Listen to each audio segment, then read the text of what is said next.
طويل العمر يطول عمره ويزهزه عصره عادي على من يعاديه هاي هي. الجملة دي طبعا مشهورة جدا وكلنا ما اعتقدش ان في حد ما يعرفهاش. فيلم صاحب الجلالة، زعيم دولة بورينجا السلطان مارنجوس الأول اللي قام بدوره فريد شوقي، وكان معاه فؤاد المهندس عسكراني. مش دي الفكرة ولا ده الهدف من الفيديو. الهدف ان انا بس عايز افكرك بلقطة جت في الفيديو، وهي لقطة نهايته. ربنا يفوت الكام يوم دول على خير. اتفضل قوم نام يلا. مش جاي نوم، لسه عاوز اسهر. مفيش حاجه اسمها تسهر، هدور لك الغساله وتنام على طول. تكونش فاكر انك اشتريتني عبد عند ابوك.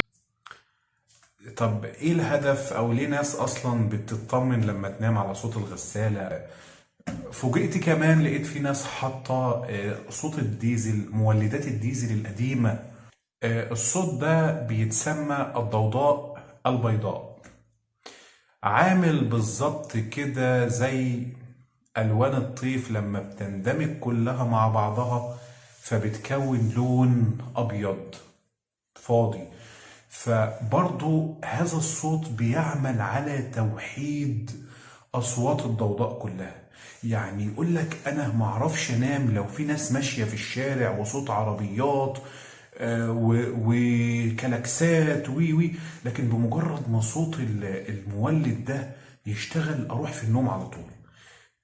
في ناس بتحط فيديوهات بال 12 ساعة وبال 15 ساعة متواصل صوت مولد ديزل أو صوت غسالة أو أي صوت من الأصوات القديمة. هذا الصوت بيعمل على توحيد هذه الأضواء كلها، هذه الأصوات كلها، صوت الناس وصوت العربيات وصوت الجو وصوت الشتاء وصوت كذا وصوت، وبيوحدهم أو بيلغيهم ويبقى بس هو الصوت ده. فبيعمل حالة من الاسترخاء، وبيستخدموه في أنواع من العلاجات دلوقتي لعلاج الأرق. في ناس حرفيا ما بتعرفش تنام الا لما تكون مشغله صوت الغساله. كمان من التفسيرات بتاعه الموضوع ده ان هو بيكون له علاقه شويه بالاقتران.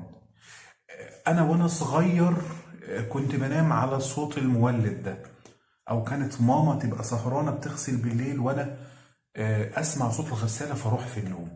فبدا يحصل اقتران ما بين هذا الصوت وما بين النوم، او انك تروح في النوم يعني. بعد كده بقى الواحد كبر وبعدين يروح مثلا شغله وكده، يجي يلاقي اصلا هدوم مغسوله وبتاع. الغسالات اتغيرت، الغساله القديمه دي خلاص اتغيرت بقى الوقت اوتوماتيك وفول اوتوماتيك وحاجات غريبه كده، والغسله كلها بتحصل في ساعتين. بيكون الواحد بره البيت اساسا، بيجي الليل بالنسبه له هدوء، ولكن هذا الهدوء لا يبعث على النوم. اذا هناك مشكله وفي صعوبه في التفسير. زي بالظبط ريحه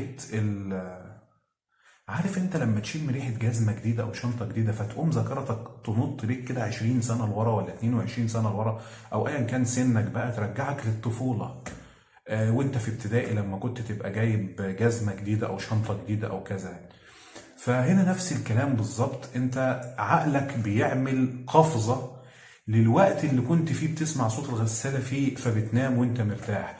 بيرجعك فجأة كده لأيام فيها راحة البال عشان كنا ساعتها عيال. لأيام فيها راحة البال عشان كنا ساعتها عيال. إن فؤاد المهندس بيشغل الغسالة علشان ينام. تمام كده، الجو بيشتي بره الفيديو. الهدف إن أنا بس عايز أفكرك بلقطة جت في الفيديو، وهي لقطة لما كان